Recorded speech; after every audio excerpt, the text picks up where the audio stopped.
Good morning, students, and hello, friends. Welcome to Ashoka Online Academy Daily Current Affairs Program. From the last 2 days, we are discussing the current affairs from various national newspapers. On the third day of this particular program, we will discuss the 21st August related current affairs useful for national level and state level examination. Let us begin our discussion about the today's important current affairs. Today there are few important topics where the questions can come directly both in UPSC prelims and also TSPSC, APPSC Group 1 prelims. Okay, so just try to watch this particular video till the end and you will get the very good information with a lot of facts in it. So let us start our discussion for today's current affairs. So the most important current affair of the day is this one. So what is this? So the topic is environment and biodiversity. New subspecies of African elephant is recognized by IUCN, International Union for Conservation of Nature and Natural Resources. So IUCN is the world's oldest environmental NGO. So this IUCN, it publishes every year what is called as red data book of threatened species in 9 categories. So understand this, IUCN is a global scientific environmental body. It conducts the research on the biodiversity at the global level. So IUCN scientists, what they did is that they have, after a lot of research, they have identified that the African elephants are not a single species. There are 2 species of African elephants. So this particular current affair is all about that only. So very simple, just try to understand here, okay friends. So see here, African IUCN, what it did is, just try to understand this. So this new African subspecies of elephants were identified by IUCN. Earlier, IUCN thought that the entire Africa is having one species of elephants called as African elephant with the scientific name of Loxodonta, where IUCN categorized it as a vulnerable species. This is before August 2021, but after August 2021, the IUCN has declared that there are 2 subspecies of African elephants. They are not one single species. Understand this. So see here, following the population declines over several decades due to poaching for ivory and loss of habitat, African forest elephant, is one subspecies, and African savanna elephant is another subspecies. So understand my friends very clearly, earlier they thought that entire Africa has got only one single elephant called as African elephant, but now it is not one single species. So they divided the African elephant into 2 subspecies called as African forest elephant. Second is African savanna elephant. Very simple. The elephant that is living in the forest area of African continent is a African forest elephant. The elephant that is living in the grasslands or savanna grasslands of Africa continent is the Africa savanna elephant. So the IUCN says that we have 2 species of African elephants. They are not one single species. So what the scientific name of African forest elephant is? Loxodonta cyclotis, and it is a critically endangered species. According to IUCN. Whereas African savanna elephant scientific name is Loxodonta africana and it is IUCN endangered species. It is IUCN endangered species. Understand this very clearly. And IUCN has said that this particular thing, IUCN has said that okay, throughout this particular African continent, according to the 2016 IUCN African elephant status report, there are combinedly these two species population is about 4,15,000 in the African continent. Of course, the number is not that much important for us. We need to remember the fact that there is only one species of African elephants, that is the Loxodonta, but right now what happened is that they have subdivided the African elephants into two categories, okay, that is the Africana forest elephant, Loxodonta cyclotes, and African savanna elephant, Loxodonta africana. And remember these particular IUCN status for this particular species. So this is how it is, okay. So this is the new classification by the IUCN. Obviously you can expect the question in the UPSC from this particular topic. Why? Because UPSC always asks the latest current affairs related topics. So it's a new classification. They are classified the largest mammal on the planet Earth. So obviously you need to understand that. We will see some other facts. So understand this very clearly. So this is the first time two species have been assessed separately for IUCN Red List following the emergence of new genetic evidence. So IUCN has collected a lot of evidence, genetic evidence through its scientists, and it came to a conclusion that African elephants are not one single species, they are the two subspecies of African elephants, African forest, African savanna. We have seen it. We will further discuss the things. And according to IUCN recent reports, there are about 4,15,000 elephants in African continent. Together combined these two, forest and savanna. So let us proceed further. So we will try to understand them separately. So first we will try to discuss about the African forest elephant. So this is how it will look like. They live in the forest areas of Africa. Now just try to understand here. What is the scientific name? Loxodonta cyclotes according to the IUCN. You remember these things very clearly. Directly they will ask the question. African forest elephant scientific name is Loxodonta cyclotes, or simply they will ask African forest elephant is classified in IUCN Red Data Book as critically endangered species. Next, what is the fact here according to IUCN? In the last 30 years, 85% population of this particular African forest elephants declined in Africa. So what happened in the last 30 years? 85% of the population of this particular African forest elephant declined in the African continent. Remember this fact very clearly. Remember this for prelims, direct questions they will ask. Okay, understand this. Then we'll just see the image, the African forest elephant living in the forest areas. Now we try to understand about the African savanna elephant. So see here, African savanna elephant living in, not in the forest areas but in the grassland areas. So see here, savanna grasslands,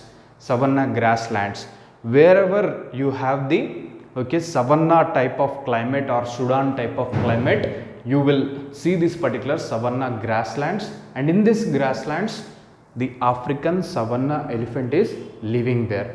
So just try to understand the facts. What is the scientific name? Loxodonta africana, and IUCN categorized the African savanna elephant as endangered species, and in the last 50 years the population declined by 60% in the last 50 years for this particular African savanna elephant. Now let us understand what are the threats.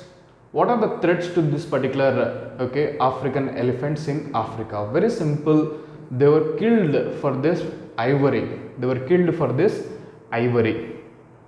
Okay, understand this very clearly. Then what are the other threats? Habitat destruction. Habitat destruction. So throughout the African continent, we have this particular elephants. Whether you take savanna elephant or forest elephant, their habitat is being destroyed because of the mining activities, because of the industrial activities, because of the diversion of the land to the commercial crops cultivation in Africa. So these are the threats. Then third is the what is called as drought conditions, prevailing drought conditions in African continent. Okay, the rainfall is decreasing in African continent, and when the rainfall is less, these creatures they require a lot of food. Okay, when the rainfall is less, the trees will not grow in huge amount, and they will lose the food. On an average, every elephant requires daily 70 kg of food. That means they eat only the leaves, that is the trees and the leaves. So they require minimum 70 kg of food every day. Rainfall is decreasing, drought conditions are prevailing, and that's why the food security and water security needs of this particular creature is threatened. So this is the reason, this is one of the threat. Then fourth is global warming and climate change. So these are the four different types of threats to the African elephants. So the main threat is they were being killed for this particular ivory. Understand that very clearly. So this is how it is. So that's why in the last 50 years, the 60% of the population declined for this particular African savanna elephant. But what they ask in the examination is, according to IUCN Red Data book, the African savanna elephant is classified as endangered species, option A, option B, critically endangered species, option C, near threatened species, option D, vulnerable species. It is endangered species. Remember this fact very clearly. Then what are the other things? See, this is about the recent classification of IUCN, okay, where they classified the African elephants into African forest elephant and African savanna grassland elephant. Very simple. We have discussed that. Definitely you can expect a question in prelims from this area. There is no doubt about that. Why? Because for the first time a big classification is announced for the largest mammal on the land, that is the elephant. Okay, here it is African elephant. So this is how it is. So after that, let us understand about the Asian elephants. Asian elephants. Let us understand about some of the facts about the Asian elephants. So in the name itself it is there, African elephants are confined to African continent, Asian elephants are present in Asia. So within this Asian elephants, if you take, India is home to greater than 60% of Asian elephant population. Understand that. Now in India, if you take, elephants are facing different types of threats. What are the threats faced by elephants? Okay, illegal killing is not there right now, but in the last 10-20 years there are incidents of illegal killing of elephants. So you can write that also, illegal killing of Asian elephants is there. Then second is we have the electrocution. Okay, simply they will go and farmers will fence their land with the electric wires. They will go and touch and they will die. Okay, then rail accidents in India will kill this particular Asian elephants. Okay, then human elephant conflicts. So what is this human elephant conflict? Humans simply kill this particular creature, okay, by trapping this creature. Okay, recently we have seen, okay, how in Kerala they have kept a bomb inside a watermelon and this creature died.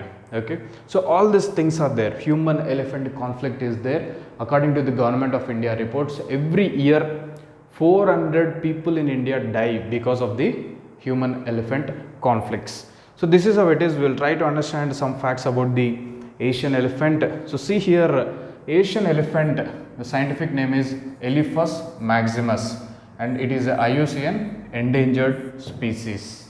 Understand that.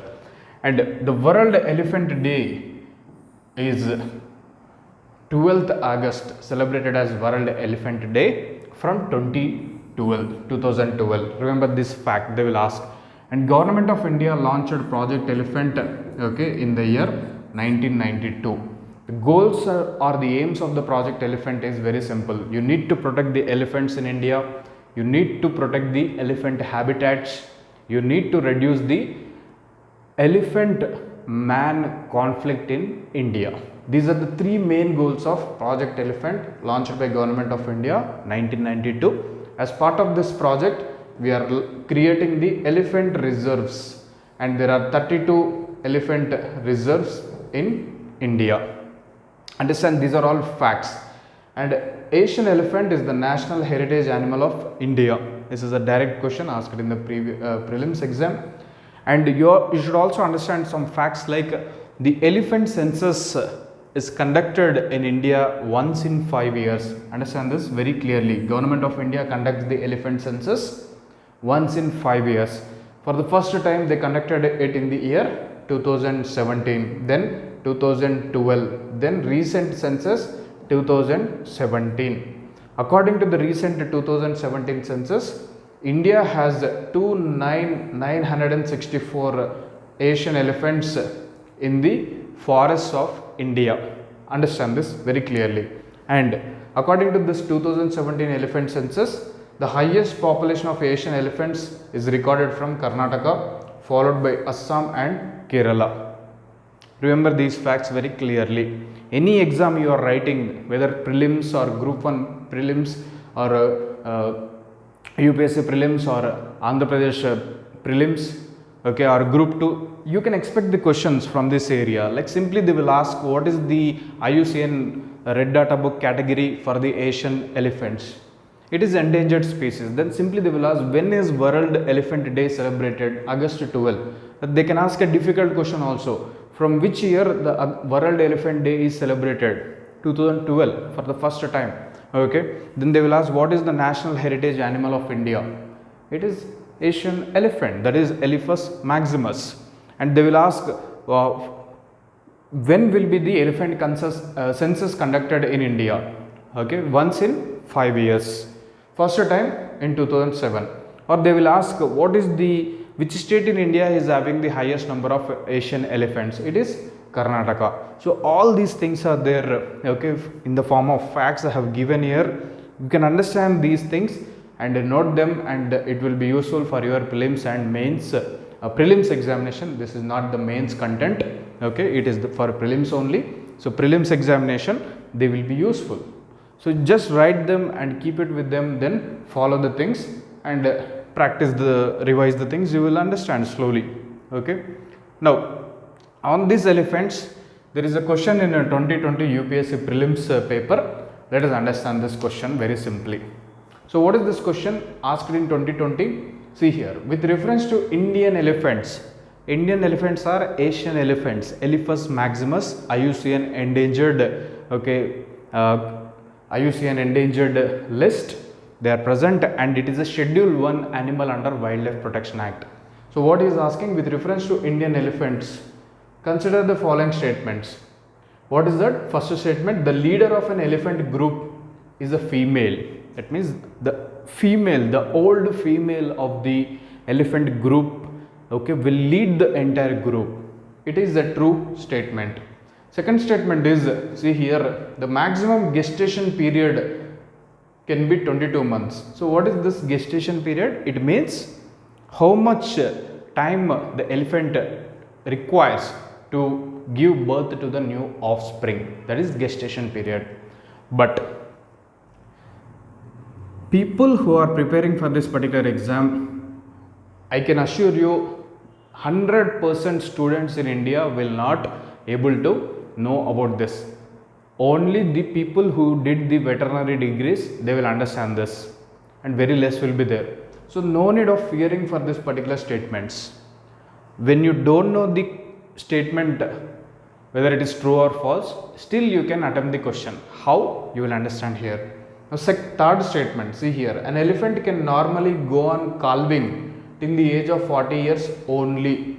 So that means an elephant can give birth to new offspring up to the age of 40 years. Nobody knows it. Normal students like us, we don't know about that. Only veterinary doctors know it. But still UPSC will ask such difficult questions. But no problem, we can solve it. How? See here. Among the states in India, highest elephant population is in Kerala. But just now what we have seen, the highest population of Asian elephants in India is present in Karnataka. So obviously this statement is wrong. When 4 is wrong, this is eliminated, this is also eliminated. 2 are left, 1 and 2 only, option C 3 only. In this, what is the statement that you know it is compulsorily true? It is the leader of an elephant group is a female, the old female will lead the group. So obviously in the answer statement 1 should be present. That means here option A 1 and 2 is correct. Like this, through elimination you can answer the questions. Understand this very clearly. Okay, very simply. And third statement can be eliminated. Why? Because it is an extreme statement. An elephant can normally go on calving till the age of 40 years only. That means 40 years is over. No, it cannot give birth to the new offspring. No, in nature it is not possible. Okay, you are getting the thing. It is an extreme statement. Okay, you are getting the thing. You can simply eliminate it and this is gone. Okay, so only 1 and 2 are correct. So this is what I want to discuss. Just I am giving an overview here. So see here, what we discussed is simply the main topic here is the sub-classification of the African elephants into 2 categories. That sub-classification, African forest elephant, African savanna elephant, that we have discussed. Okay, so just pause the screen, note this particular, okay, facts. So after that, African savanna elephants, some facts. Then I also discussed about Asian elephants. Okay, Project Elephant 1992, the highest number of Asian elephants in India, National Heritage Animal, World Elephant Day. Some facts for the exams, that's it. Now, one question that was recently asked on the topic. Next, we will try to understand about the Pradhan Mantri Gram Sadak Yojana. It is in news. Why? Because okay, the road transport minister, okay, he said that he asked the citizens to effectively use the app. Okay, that is the effectively use the app they have launched, that is what is called as Meri Sadak app. Meri Sadak app. He requested the citizens to download this and use this particular app. And how it will function, we will try to understand in this scheme. Pradhan Mantri Gram Sadak Yojana, very simple, nothing much is there. Launched in the year 2000 as a centrally sponsored scheme. What is the aim? You need to improve the connectivity to the unconnected habitations. Understand that. So whatever the places are there which are unconnected in the plain areas and in the hilly areas, you need to just connect them. Very simple. So aim is to provide connectivity to unconnected habitations with a designated population of 500 plus in plain areas. So 500 plus in plain areas and 250 plus in hilly areas. 250 plus in hilly areas, tribal areas, Northeast India, desert areas as per the census 2021. So what is the main goal here? The main goal is you connect the unconnected habitations. Very simple. So how to identify a habitation? In a plain area, if habitation, that means people are more than 500 people living in a particular place, you just connect that particular place with a road. In hilly areas, desert areas, Northeast India, tribal areas, if there are 250 plus people living in a habitation, you lay a road to that habitation. Always understand here, Dr. APJ Abdul Kalam says that roads are like nerves to the economy.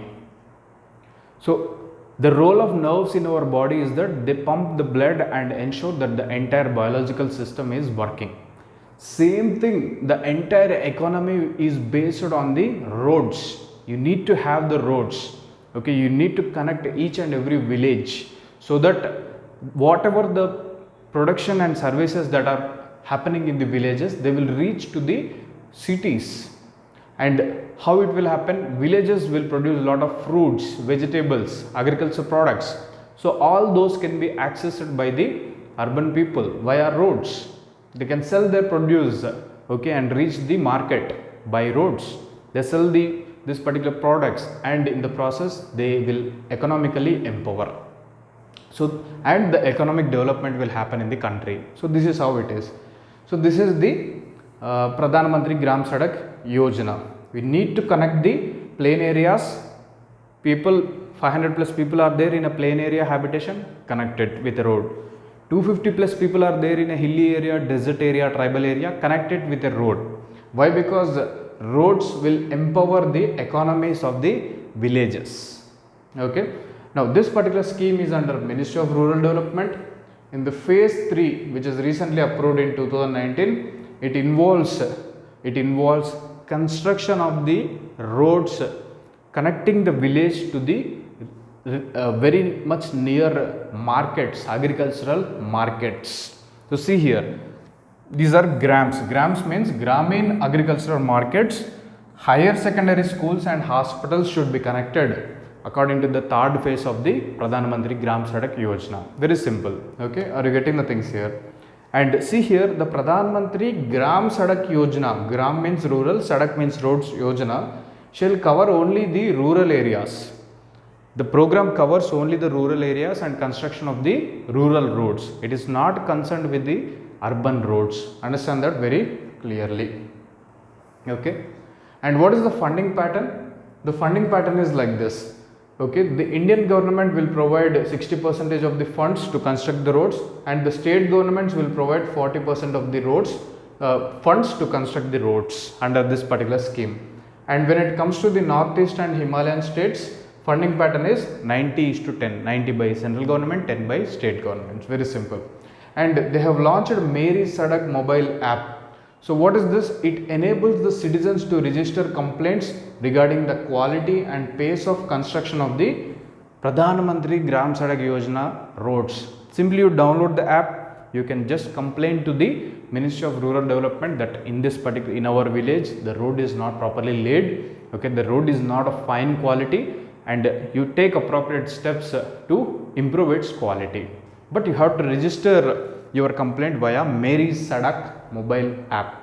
So this is what it is, simple explanation of this particular Pradhan Mantri Gram Sadak Yojana. Now try to understand about the defense exercise, recently held defense exercise called as Al-Mohad Al-Hind.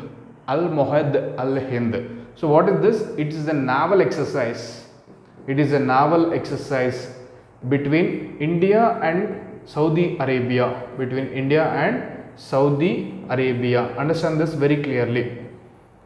And it is the first naval exercise between India and Saudi Arabia. Al-Mohad Al-Hind, 21 August, okay, in Persian Gulf waters. In Persian Gulf waters. Remember this? Persian Gulf waters. So where are these Persian Gulf waters? We'll try to see through a map. So see here, just try to understand this. What is this news is all about? It is the first bilateral naval exercise between India and Saudi Arabia. The first bilateral naval exercise between India and Saudi Arabia. First time, obviously UPSC and state PSCs will focus. So what is this Al-Mohad Al-Hind? It is the first naval bilateral exercise between India and Saudi Arabia. Understand this? The exercise aims to undertake coordinated action, okay, between the naval forces of two countries, India and Saudi Arabia. Through this exercise, they will conduct the maritime security drills. They will conduct the oil spill, stopping the oil spill drills, and they also do the various other disaster management related drills and security and anti-piracy related drills, in the using the naval forces of the two countries. So why it is in news? It is in news, India and Saudi Arabia began their first naval exercise at the Al Jubail port. They will ask this in the group's prelims. Al Jubail port, sometimes seen in news, where it is located, Saudi Arabia. It is present in Saudi Arabia in Persian Gulf water. So remember here INS Kochi. INS Kochi, this is the India's indigenously built anti-missile ship. India's indigenously built anti-missile ship participated in this particular Al Mohad Al Hind naval exercise. First time the INS Kochi, okay, from India, which is built by Indian engineers, okay, with the Indian technology, went to Saudi Arabia to participate in this particular exercise. Now why? Because understand here, India is slowly improving its defense technology. Second thing is that Saudi Arabia is the largest, one of the largest arms importer in the world. Saudi Arabia is a market for the defense technologies. So India is also, okay, producing the new defense technologies, and they want to sell it to the Saudi Arabia. Understand that very clearly. That is one strategy as part of this exercise. Second strategy is that we import a major proportion of our crude oil, petroleum, natural gas from the Saudi Arabia. But see here, to secure our sea lines of communication, see here from Saudi Arabia, our crude oil, natural gas, petrol will pass through this particular Persian Gulf waters and they reach our Indian coast, whether Mumbai or Gujarat, like that. Or simply if it is a natural gas, it will go to the Kochi, like this.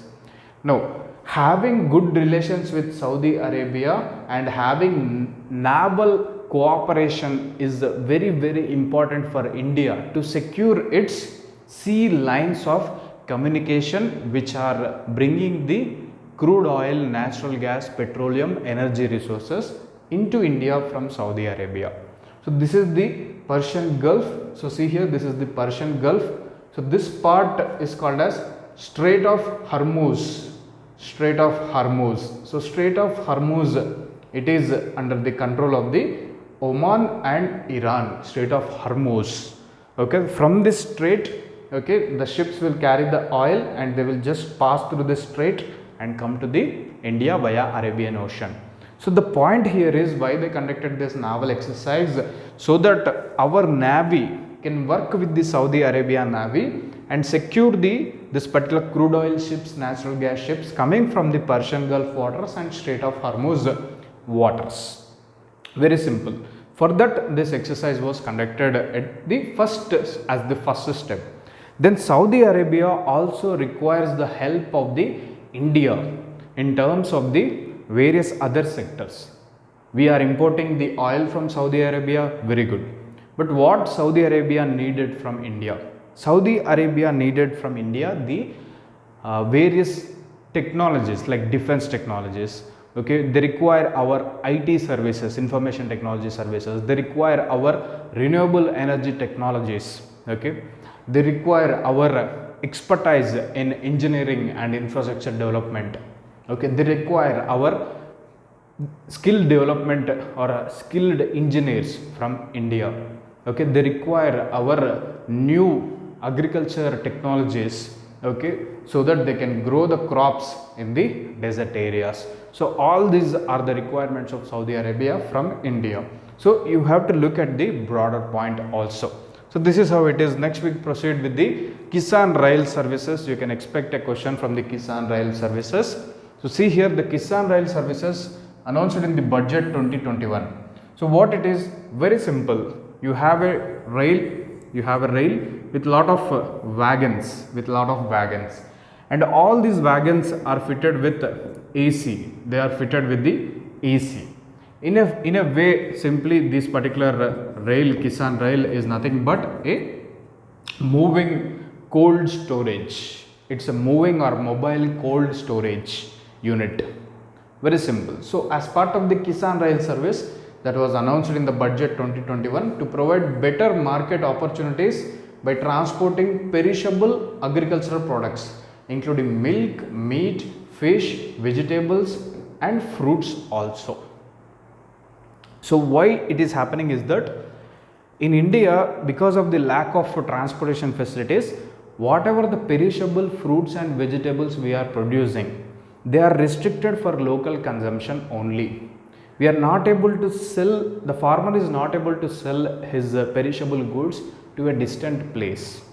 If at all there is something like movable cold storage units, okay, in the form of Kisan rail services, they can send their produce perishable goods to the longer distances, and in the process they will get some extra money, the farmers, okay, they get the access to different markets and their incomes will improve, and also the revenue of the railways will also improve, and interconnectivity between the various cities and states in India will improve. So all these are benefits of the Kisan rail services. Okay, the service help in bringing the perishable agriculture products like vegetables, fruits to the market in short period of time. The trains have the frozen containers, that means fridge will be there, the entire thing is like a cold storage simply. Okay, so this is how it is. Okay, but then what is the first Kisan rail service in India? So understand this, in prelims or in group 1 prelims they will ask, the first Kisan train was flagged off on this date 7th August 2020 between Devalali in Maharashtra to Danapur in Bihar. So from Maharashtra, oranges, okay, then onions, turmeric, okay, all these were sent, mangoes were sent to the Danapur in Bihar. So this is how it is. So this is the thing here. Since the first Kisan rail that ran from Maharashtra Devalali to Danpur in Bihar, the cost effectiveness and convenience of the Kisan rails has increased.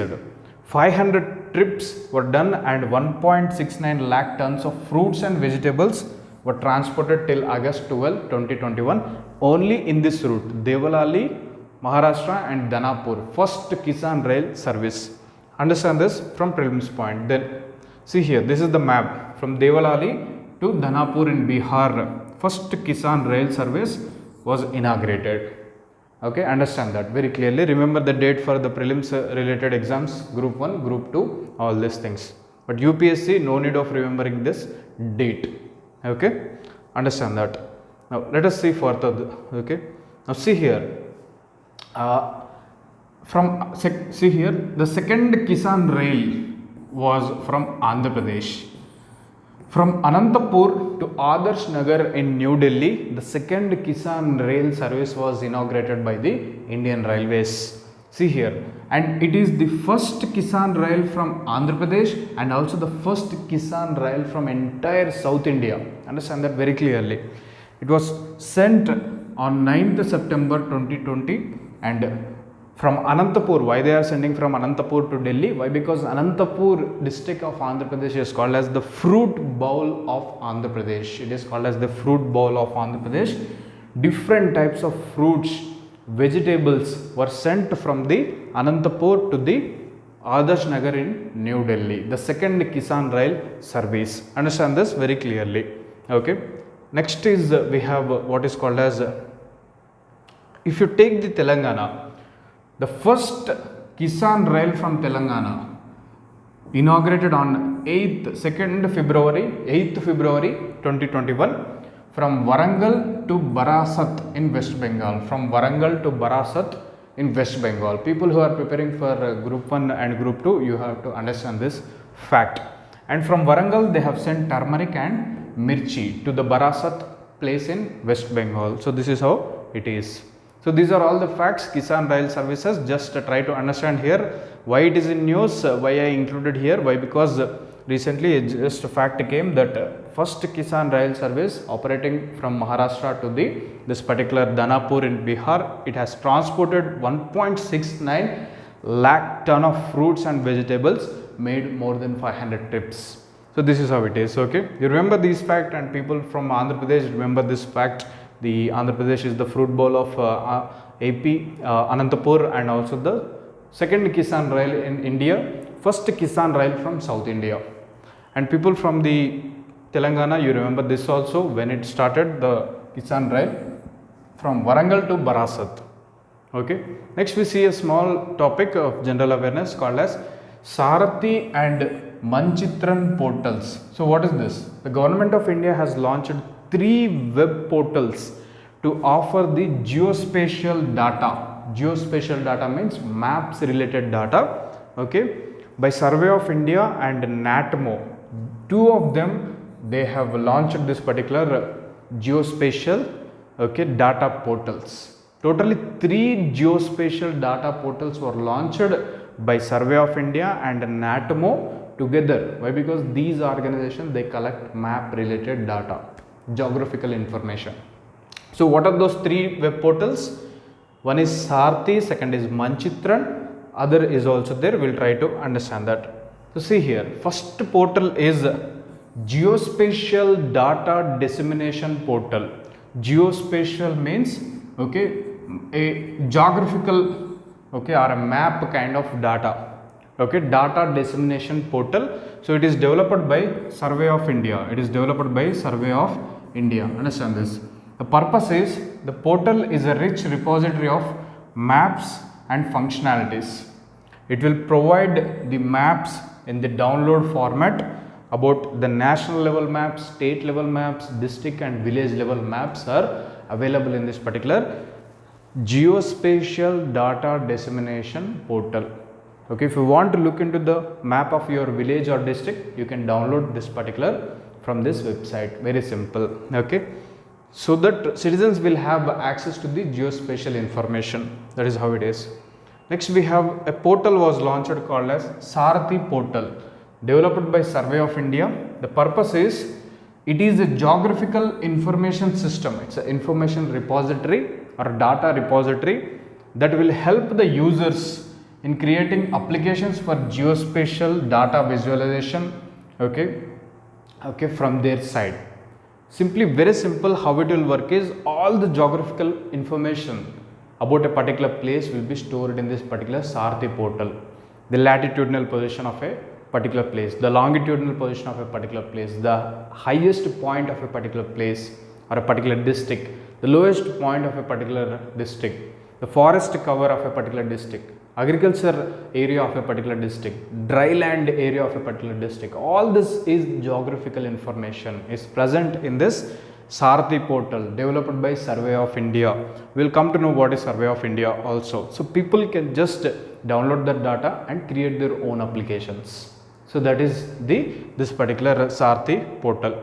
Then we have something like Manchithran Portal. So what is this? It is developed by NATMO, National Atlas Thematic Mapping Organization. The purpose of this Manchithran portal is, it is a geo portal, okay, that showcases the huge authenticated valuable data that NATMO acquired over 65 years.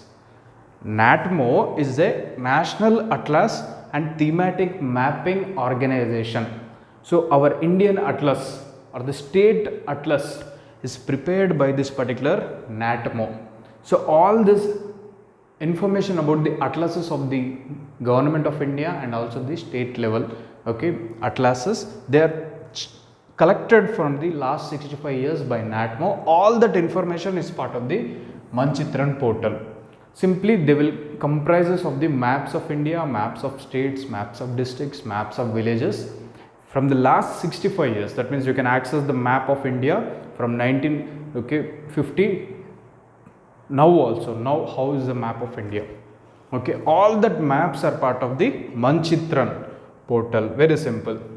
Now what is the Survey of India? Very simple. It is the Survey and Mapping Organization of India under Department of Science and Technology, established during British times 1767. It is the oldest scientific department in India with its headquarters Dehradun, Uttarakhand. Remember these facts. Already they asked this. What is the oldest scientific department of India? It is the Survey of India, 1767. But remember the headquarters Dehradun. Then what about the NATMO, National Atlas Thematic Mapping Organization? It is an office under the Department of Science and Technology. What it will do? It will compile the National Atlas of India. That's it. Okay, it will compile the National Atlas of India with its headquarters in Kolkata, West Bengal. So other extra information is there. You can read by passing this particular video.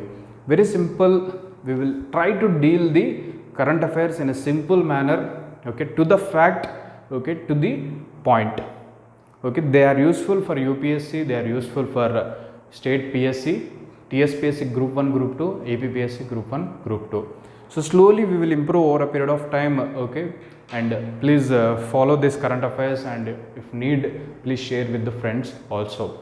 Your encouragement is required for the organization or for me to, okay, move forward by taking more current affairs classes. Your encouragement, your wishes, okay, your support is definitely required. Why? Because it is very difficult to get the knowledge, and nowadays getting right knowledge is very, very important to get the success in any competitive exam. So please follow this current affairs, please encourage us, okay, please motivate us, okay. Why? Because okay, your motivation is energy for the faculty to come out with new type of information and new type of current affairs issue. So more you encourage, more good topics I will do in the coming days, okay, like topics like Afghanistan crisis, topics like clashes between the northeastern states, why the violence is happening, all of them we will discuss in the class. So thank you very much, have a nice day. Hope okay, all of you are safe and fine. So prepare well for the exam and move towards your goal. Thank you very much.